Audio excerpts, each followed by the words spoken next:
We know that in the Pacific, sadly, we have some of the highest levels of violence against women and girls around the world.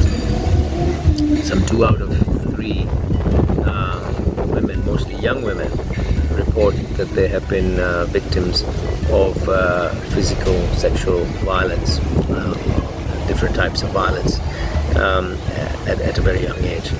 Since the outbreak of COVID-19, reports indicate that gender-based violence has increased globally. The Pacific, where rates of violence were already among the highest in the world, has not been spared. Collective and comprehensive action on ending this violence could not be more urgent. Ensuring gender equality and ending violence are shared responsibilities. We are all in this together.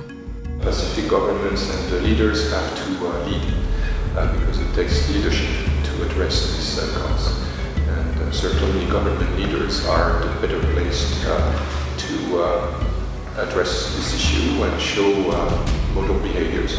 But it's not only about leadership, it's also about exhibiting the model behavior to address all the elements of this Spotlight initiative and to have better regulation and policies, have a stronger coordination mechanism across the board and stronger institutions to have in mind the norms which lead to behaviors leading to violence against women and girls, but also reinforce protection services for the victims, improve our understanding of the issue, and empower the civil society organizations, and in particular the women's organization.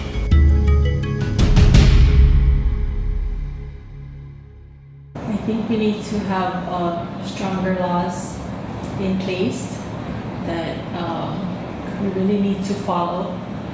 And we also need to have trainings for those, like the policemen, those who would respond to situations like this.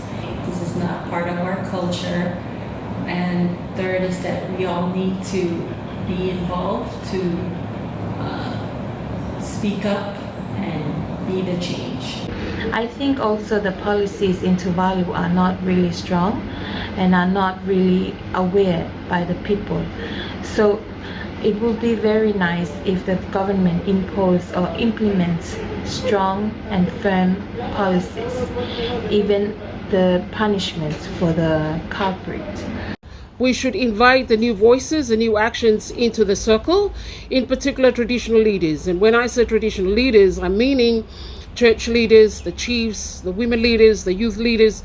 They should be the new voices and they should be the new actors in the circle, or actually the platforms in eradicating violence against women and girls in the Pacific region. There should be raising awareness on domestic violence in communities. And also we should counsel those who are victims of domestic violence and to know what is the approaches to make a change in their lives. For me as a young girl, I see that it really needs to be spoken at and addressed it more when it comes to global level, national level, and also the grassroots level. So I think the Pacific leaders should come together and push this issue forward to make sure that we have policies that protect young girls in schools, in their home, and wherever they are. For us to ensure that we have some real movement on ending violence against women and girls, it's important that we all recognize that we are part of the Pacific household. And everyone in the household has a responsibility to ensure that this household is safe. Whether it's government, civil society, faith-based community groups, we all have a part to play.